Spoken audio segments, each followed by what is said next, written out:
Due to severe thunderstorm warning for northern Adams County, Pike County, southeastern Highland County, Scioto County, until 8:15 p.m. At 7:20 p.m., a severe thunderstorm was located over Peebles, moving east at 50 miles an hour. Hazard, 60 miles an hour wind gusts. Source, radar indicated.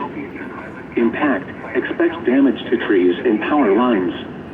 Locations impacted include Portsmouth, Wheelersburg, Waverly, New Boston, Piketon, Peebles, Seaman, South Webster, Rosemount, Clarktown, Kincaid Springs, Belfast, Lucasville, Sciotadale, Beaver, Lardon, Cherry Fork, Sinking Spring, Otway, and Wakefield.